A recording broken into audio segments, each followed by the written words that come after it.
my heart filled up with ice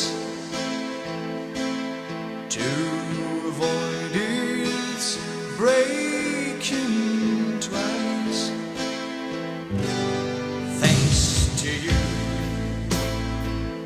my dear old friend, but you can hear